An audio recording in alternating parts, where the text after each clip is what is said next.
আসসালামু আলাইকুম প্রিয় দর্শক, চুলারপাড়ে আপনাদের সবাইকে স্বাগত জানাচ্ছি। আমি সুচি।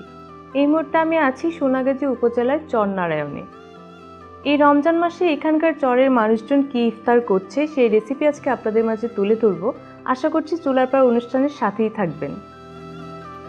দর্শক, মূলত এই শীতল ফিডার কোয়ানি ফেনী ও নোয়াখালী অঞ্চলের মানুষজন বেশ পছন্দ করে। আপনারা দেখতে পাচ্ছেন এই পিঠার রান্নার ধরনটা একটু অন্যরকম।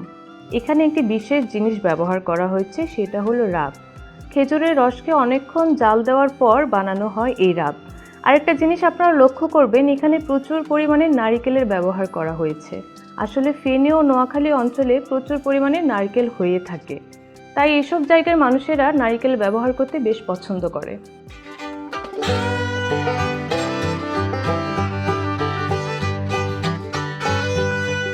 দাদি আসসালামু আলাইকুম। ওয়ালাইকুম সালাম। কেমন আছেন? ভালো আছি। কি ইফতার বানাইতেছেন? শীতল পিঠা বানাইতে আছি। শীতল পিঠা বানাইতেছেন? জি। কি এই যে ইফতারের জন্যই তো বানাইতেছেন? ইফতারের জন্য বানাইতে আছি। এই যে পিঠা বানাচ্ছেন, এই যে বলছেন তো চিতই পিঠা বানাচ্ছেন না, তো এখানে যে কি কি দিতে হবে? গরম পানি, নুন, গরম পানি, নুন, এই যে চালের গুঁড়ি, আতপ চালের গুঁড়ি, আতপ চালের গুঁড়ি। এখানে মোটামুটি আধা কেজির মতো চালের গুঁড়ি আছে। এখানে দেখতে পাচ্ছি একটা ডিম দিয়েছেন, এটা কেন দিয়েছেন? ডিম দিছি নরমের লাগে। তো এখন এখানে কি করতে হবে? এটা হিটা বানাই কইতে হইব। তাহলে এটা এখন গুলান, একটু দেখি কিভাবে করতে হবে।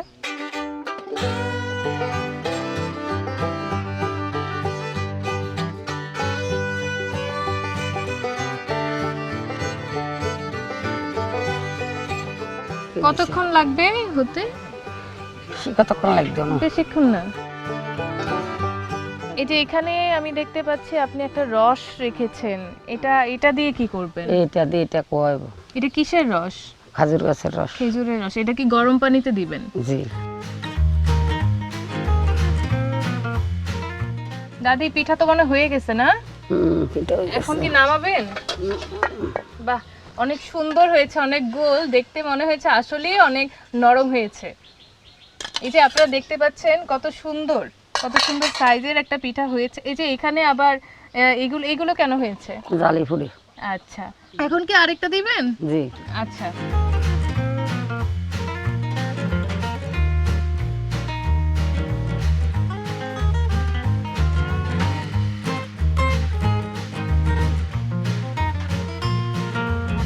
এখন আরেকটা ডিম দিছেন? তখন একটা দিছিলেন, এখন আরেকটা দিছেন? জি। দুইটা দিলে মানে একটু নরম বেশি হয় না? জি। আচ্ছা,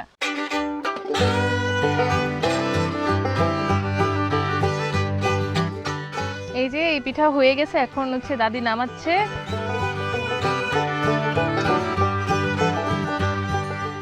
দাদি এখন এটা নামায় তো গরম পানি দিবেন না? আচ্ছা, আমি দিচ্ছি গরম পানিটা। আপনি তাহলে এটা নামান, আমি আপনার গরম পানিটা দিচ্ছি।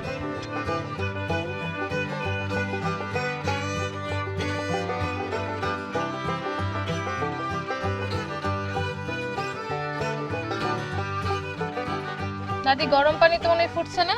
ফুটছে। এখন কি দিবেন? আবার লবণ না? লবণ দিমু, নারকেল দিমু। দিচ্ছি আপনাকে। নারকেল দিমু, খাজুরের রস দিমু। আচ্ছা, এই যে লবণ তাহলে দেন এখানে। লবণের পরে আর কি দিতে হবে? খাজুরের রস। এখনই দিয়ে দিবেন রস? জি। একটু খুলেন, আমি দিয়ে দিই।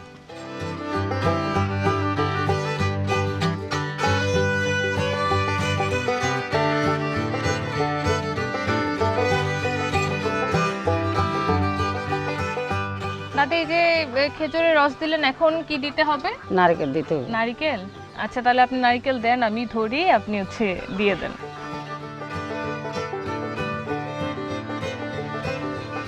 দর্শক দেখতে পাচ্ছেন দাদি হচ্ছে নারকেল দিচ্ছে। নারকেল মোটামুটি সবটাই লেগেছে এখানে। দাদি নারকেল দেওয়ার পর আর কতক্ষণ রাখতে হবে? সামান্য রাখি, হিটা দিয়ে লেতে হবে। সামান্য রেখে, মানে অল্প একটু রেখে তারপর হচ্ছে পিঠেগুলো এখানে দিয়ে দিতে হবে।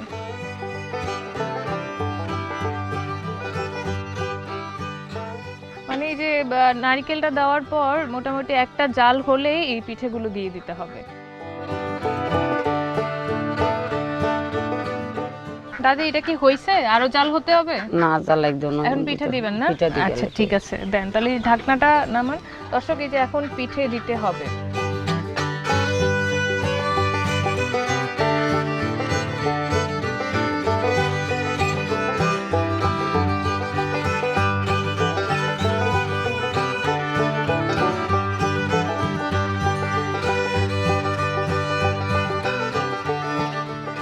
দাদি এই পিঠা তো হইছে না, এখন তো নামাবেন।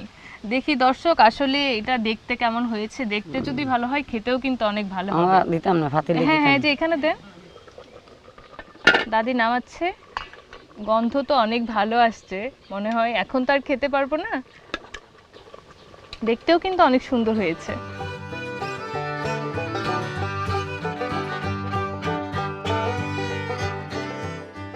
আসলে পিঠে হচ্ছে নরম থাকার কারণে একটু ভেঙে গেছে, কিন্তু গ্রান কিন্তু অনেক ভালোই আসছে।